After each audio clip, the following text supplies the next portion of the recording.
afternoon, everyone. Attention, please. We will hear from this group of seniors today, and I hope you enjoy the unseasonably warm winter weather, and we have a good few days before your extended weekend begins on Thursday. We're going to start today with Miles, and when Tyler Walkoff finishes, you will be excused. Miles Haight.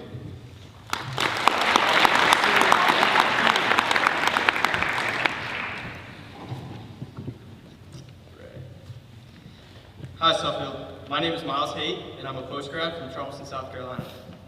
I struggled for a while as to what I would talk about today. However, I found that very question to be a repeating issue I've faced for the past few years of my life. This idea of unknowns. Before I found out about Suffield Academy, I didn't know what a postgrad was. It definitely sounds cooler than a fifth year of high school, but I soon learned that about sums it up. A PG year had never crossed my mind until this past summer. Despite my acceptances to all the colleges I applied to, I still felt unsure as to where I truly wanted to spend the next 4 years of my life. Basketball being a crucial aspect of my life, up until this point, I was faced with another unknown regarding whether I would play in college or not. I decided to attend Suffield Academy in mid-July, where I would then encounter several more unknowns along the way. The first few weeks here at Suffield consisted mostly of all the PGs asking each other, why do we do this? Why do we have class on Saturday? Or why am I asking Mr. Cross so I can grab DoorDash at 8:01? These new rules were frustrating at first, however, quickly became customary. I began to adapt to this new environment and situation as it approached me head on. My dormmates and I instantly created a tight bond that made this experience here at Suffield unforgettable, and my outlook on a PG year began to shift towards a more positive one. Throughout these few months here at Suffield, these mysteries or dilemmas that I call unknowns I've learned should be embraced. These changes along your path that may scare you or take you out of your comfort zone will ultimately benefit you as a whole. Learning to adapt to new surroundings or embark on a journey you've never imagined you'd be on are qualities some people may never have because they're afraid to embrace their own unknowns. Our lives will always encounter changes or new circumstances that ultimately need to be approached because you never know what kind of opportunities they will open up. I would like to thank my parents for knowing what's best for me and allowing me to attend Suffield Academy. I want to thank my coaches, Coach Gamir, Coach Atkins, and the GOAT of all advisors, Coach Godin. I want to thank Ms. Schultz for your constant help and guidance during my college process. And I would also like to thank Ms. Yeager and Coach Sedian for the PG leadership course, for uniting all the postgrads together and making us feel welcome within the senior class. In my short 5 months here at Suffield, I've created lifelong friendships and bonds 700 miles away from home. And the fear I once had about my future has turned into anticipation and excitement. Thank you.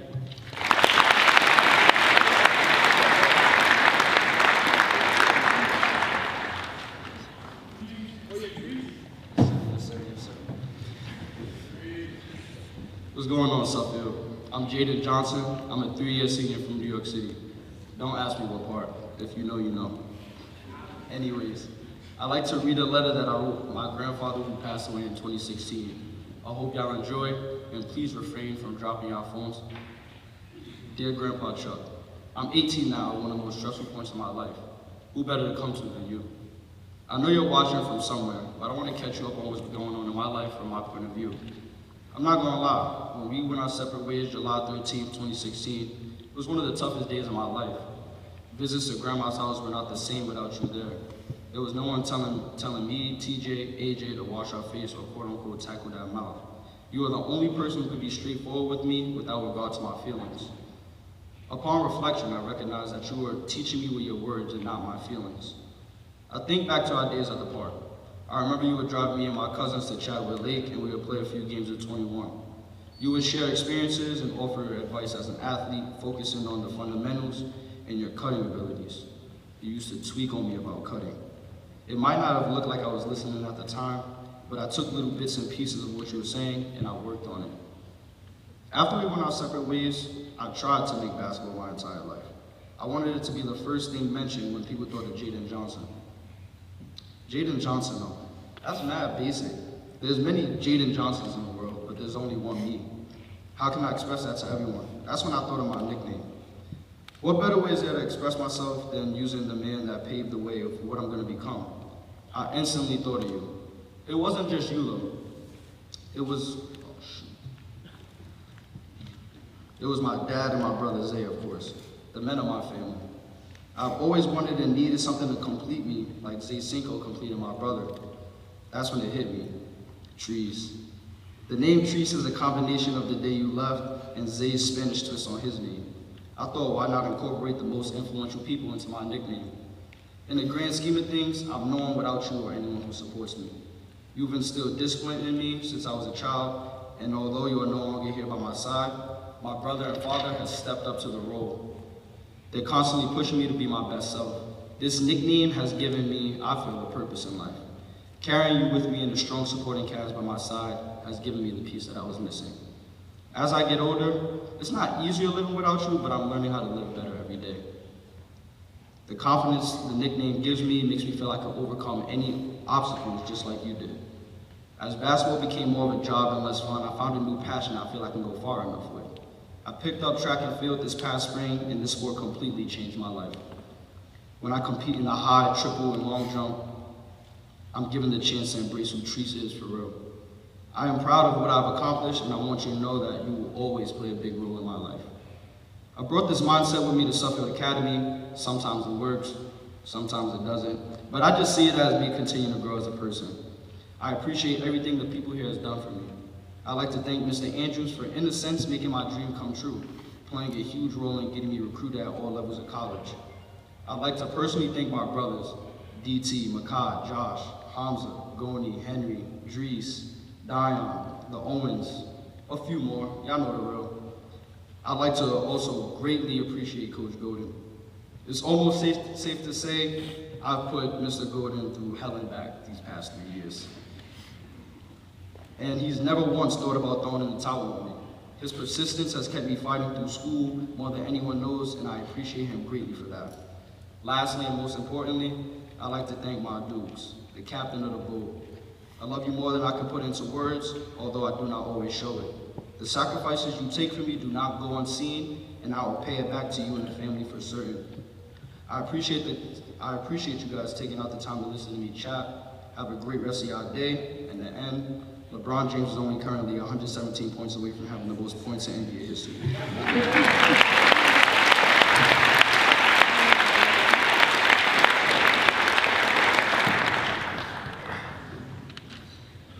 Good afternoon, Suffield. For those of you who don't know me, my name is Owen Moran, and I'm a 3-year senior from Grafton, Massachusetts. To me, my family has always been a crucial part of my life. More specifically, my 2 younger siblings, Joseph and Fiona. I always wanted siblings as a kid. I was the only child with a single mother who worked her tail off to provide for me, and she did. My mother made sure I always had food in my stomach and a bed to sleep on, even when that meant she did, and I am forever thankful for her to that. Now back to my siblings. Joseph and Fiona are really the most interesting brother and sister duo I have ever met. I was beyond excited when I first heard that I was having a little brother. I remember coming home from school in the 4th grade, knowing my mom had just found the gender results, and running down the driveway to hear the news. My mom told me that she was having a girl, and all I said was, oh. With my head down, I started to walk upstairs, and all I heard in the distance from my mother was, psych, you're having a brother.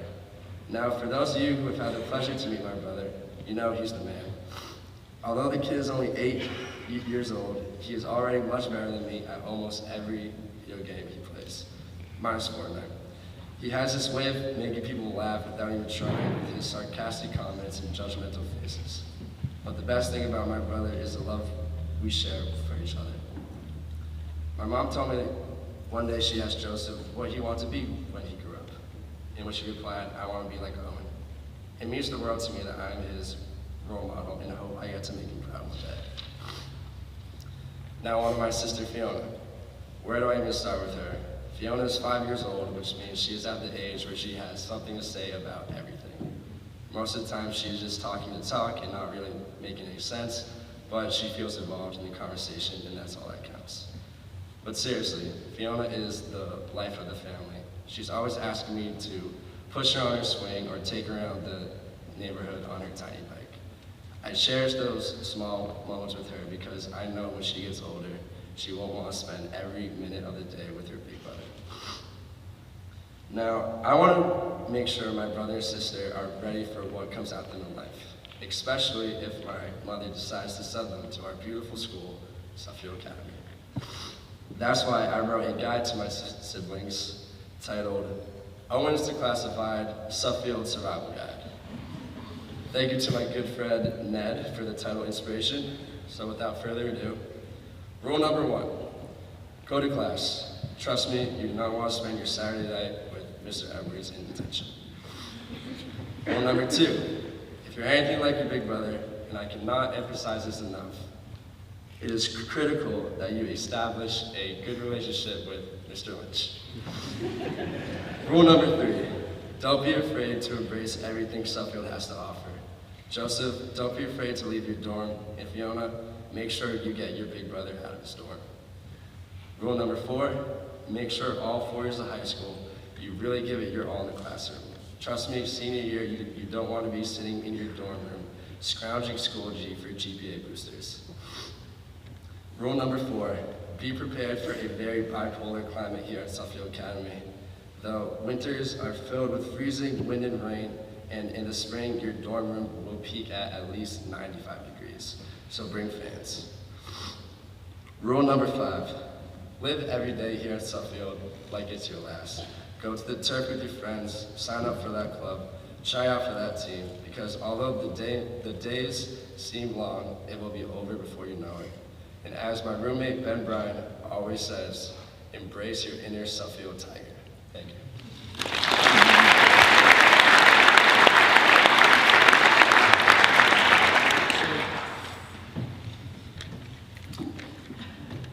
Hi Suffield, I'm Jason Ofkarsik and I'm a postgraduate from Camden, Massachusetts. Today I wanted to talk about someone who not only has made an impact on me, but also on so many others throughout his years at Suffield Academy. He is my advisor and coach, Mr. Godin. Sadly, Mr. Godin will be leaving the Suffield Academy community after this year, so I thought it would only be right to honor him with my speech. With that being said, I would like to tell you all about some of the lessons I have learned from him over these past couple months. One of the biggest lessons that he's taught me is to keep working hard. He has not only told me this, but demonstrated it himself. My dorm mates and I sometimes get up early, around 5:45, to go work out and run up and down Bell Hill. We do this to just maintain conditioning and build our endurance.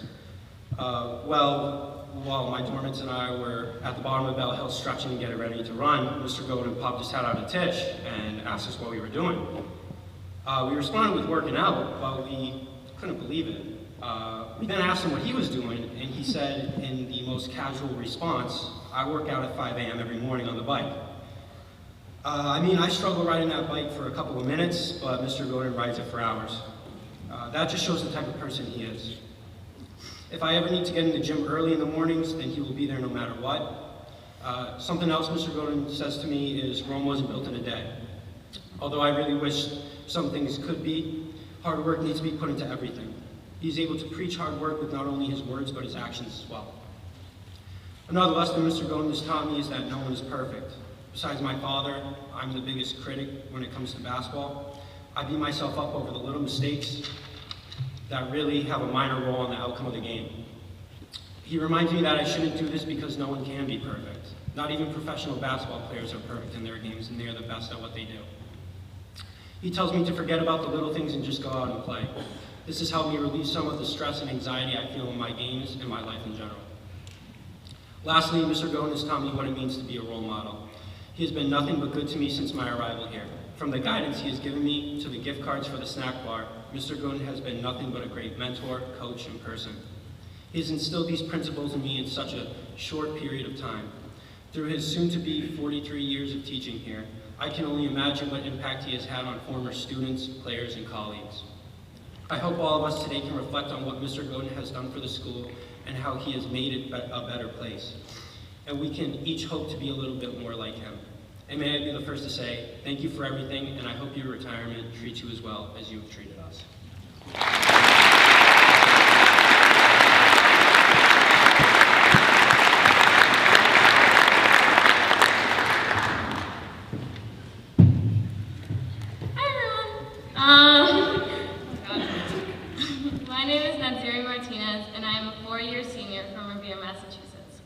A lot can happen in 4 years. Out by the Centurion parking lot, 15-year-old Naziri had the epiphany that the people she had just met did not exist to her a week prior. If it wasn't for Suffield, who knows how long it would have taken me to meet Sophia Kim. The Sophia Kim that on her free time was making temperature reading clothing for children while I was sleeping. Every time I've tried to write this speech, it always comes back to my friends. So strap in, get comfortable, and bear with me as I try giving you all a crash course on some of my core Suffield memories. And pay attention, because there will be a test. Starting off freshman year with a bang, I got my arm stuck in my bed frame. My phone on the opposite side of the room, my roommate nowhere to be found, gone for the weekend. I honestly considered just sitting there forever in my own stupidity. Eventually, I realized that I had to slam on the wall for help. I was met by a laughing Mia, whose priority was getting videos. And the real hero that day was not Mia, but instead Pam cooking spray. That same year, Hope and I made the fatal mistake of naming the DSBs. You know that thing that people say about feeding stray cats? It was sort of like that. We sincerely apologize. We did not think of the consequences that came with our actions. Despite the year ending abruptly, though, it was filled with various pointless trips to CVS, dyeing my hair on the bathroom floor, bearing witness to Michelle finishing a jar of Nutella with the end of a highlighter, and playing Mario Kart during online classes. Sophomore year was quite literally a fever dream, though.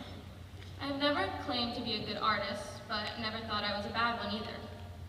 My attempt at drawing a Yoshi, though, would have gotten me banned from all Talk 2 locations, in my opinion, and of others. Because of COVID, I had to bleach my hair in the quad, and then proceeded to spend the entirety of winter term at home. I couldn't wait to come back for the spring, and it sure did not disappoint. Having to barricade my classroom door with desks, being handed lightsabers and told that if need be, we had to be prepared to defend ourselves was definitely a highlight. Thank you, Mr. Yulan. Everything else was smooth sailing, with various study dates in the grass, and finally learning to communicate through plexiglass. Junior year. You know, once you get past the junior leadership classes that just feel like forever on the end of a Thursday, it's not that bad. I got to roam what I like to call the catacombs of the library, exchanged very passive-aggressive glares with my roommate because of her inability to realize when it's time to turn off the lights and go to bed. Despite everything, though, we have been together for 4 years, and I couldn't think about living with anyone else. Thank you, Kira. Spring always ends up being the best time of year. I had Victoria over my house, and now when I text her, the most profound messages of how much I miss having her here, she never fails to mention how much she misses my shower's water pressure. Spring also brought prom, where I completely ended up ditching my date and spent it happily complaining with Kelly. Ironically, that year Mr. Gilly was never really able to figure out if we were friends or not. And here we are, senior year. I made new friends, including Oliver and Benjamin, two of the world's cutest cats, tested how long it would take to spread a rumor about the lumps with my philosophy class, conclusion, 4 hours, discovered Biff's ability to play pool and Adriana's inability, completely dominated the Lloyd's gingerbread competition 2 years in a row with Michelle. He tenido conversaciones enteras con Cristian, contándole todo el chisme, y siempre al final decide decirme que no me entendió nada. Currently beating Brandon in iMessage games 35-18, while also simultaneously never being able to beat Steven. And with that, we're all proud. There is so much more I could tell you about my Suffield experience. How, if it wasn't for Ross taking my seat in every class freshman year, I would have been able to meet and gotten closer with Nate sooner. Throughout all of my 4 years, I have made and lost various friends, had fallouts and made amends. As the end nears, we tend to grow closer to one another, recalling the past. It's only natural. So despite all that has happened, these are the memories and the moments I will choose to take with me, the way I will choose to remember all of you in Suffield. The year is not over yet, and so I hope we can all continue to spend the most of it together. I love you all, thank you.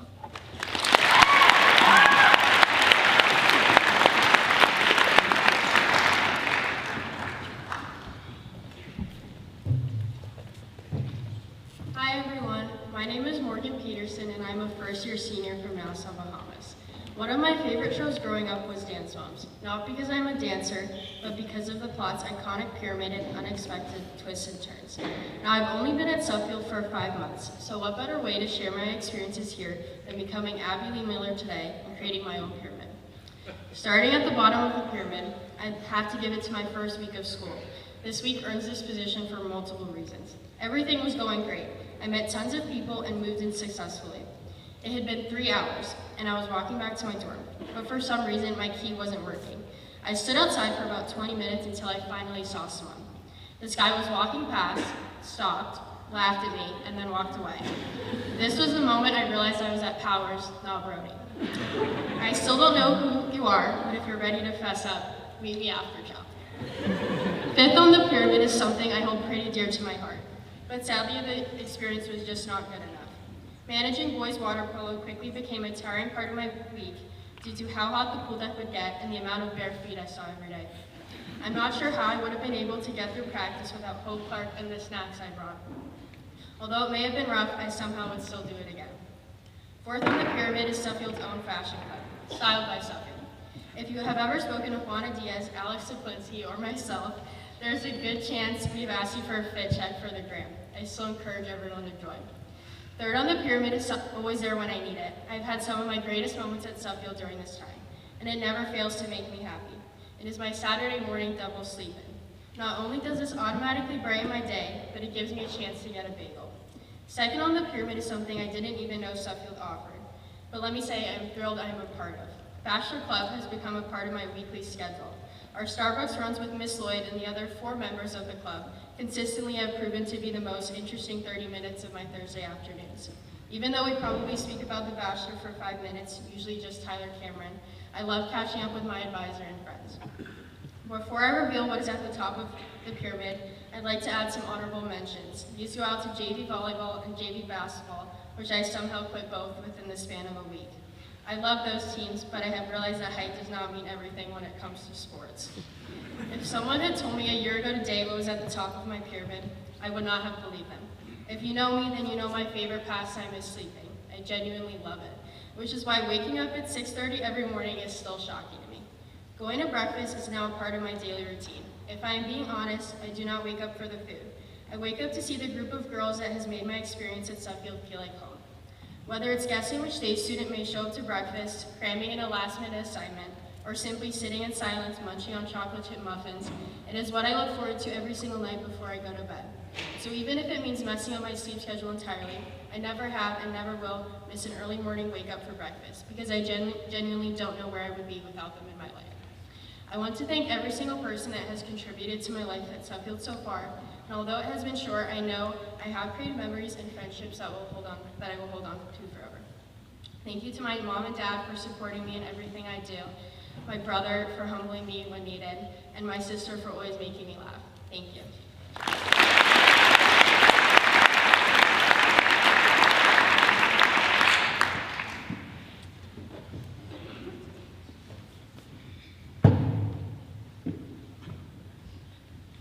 Hello, Suffield. My name is Michelle St. Jacques, and I'm a 4-year senior from Southwick, Massachusetts. For 8 years, I went to Southwick Public School, and every day, without fail, my mom packed me a lunch. If I was lucky, I got mac and cheese or leftover Chinese takeout in my thermos, but more often than not, I filled out my Tupperware made specifically for salad, with little compartments for lettuce, dressing, and whatever toppings I wanted. For some protein, I got ham and cheese roll-ups. For something sweet, I got a mandarin orange, a fruit cup, or some grapes.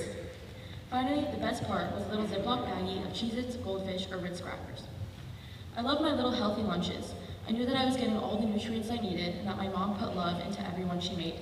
But I couldn't help but be jealous of everyone with their Nutella sandwiches and Rice Krispie treats. Celeste is the kind of mom who loves to try new healthy recipes. After taking one bite, she is then full for the rest of the day. If she ever asked me to go to the grocery store, I know we'll be looking for deals on romaine lettuce or Greek yogurt and stopping every 5 minutes to talk to someone she met once 5 years ago. When I wake up, my mom comes in to say good morning, just getting back from her early morning spin class or walk around the neighborhood. Eating well and staying active has always been extremely important to her, but like any kid, sometimes I got so frustrated with her for it. When all I wanted was to shove cookies down my throat, she reminded me I was going to feel sick after and to just have one. If I ever did feel sick, she gave me a glass of water and told me to drink up. More often than not, it worked like a charm. Every time it was the end of soccer practice and all I wanted to do was quit and never go back, she reminded me of all the games I played my heart out and had the time of my life. Before every game, she filled my water bottle and told me the same 3 things. To try my best, to have fun, and to go be a super showgirl. I appreciate her putting such an importance on being healthy, but even more that she never made any comments to me other than telling me how beautiful I am. Throughout my entire life, I've been told that I'm a spitting image of my mother. Every relative and family friend tells me how similar we look, the most prominent feature being our pointy noses. Sometimes she does a little bit of negative self-talk, comparing herself to other people, or picking out little things about herself to dislike. Considering we have such similar physical attributes, I try my best to remind her how gorgeous she is and that we are the prettiest mother-daughter duo to ever walk the face of the earth. Whether or not she listens to me is up for debate. I'm the youngest of 3 sisters, so even if she tells me otherwise, I know that she was secretly hoping for a boy. But I think a mini-me made her just as happy. As I've gotten older, I have found that we are more alike than just the way we look.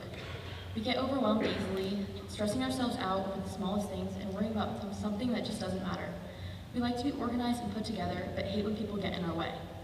We could both talk someone's head off for hours and hours, a trait that some people find admirable and others find just annoying. Despite our shared faults, she is the most kind, selfless, caring, and forgiving person I know. As she guided me through the past 17 years, I don't know if she ever realized the person I most wanted to be was her.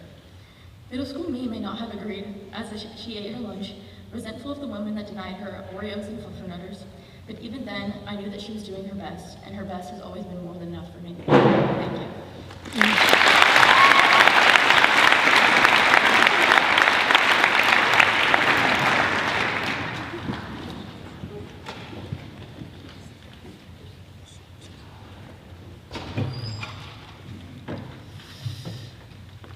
Hello, Suffield.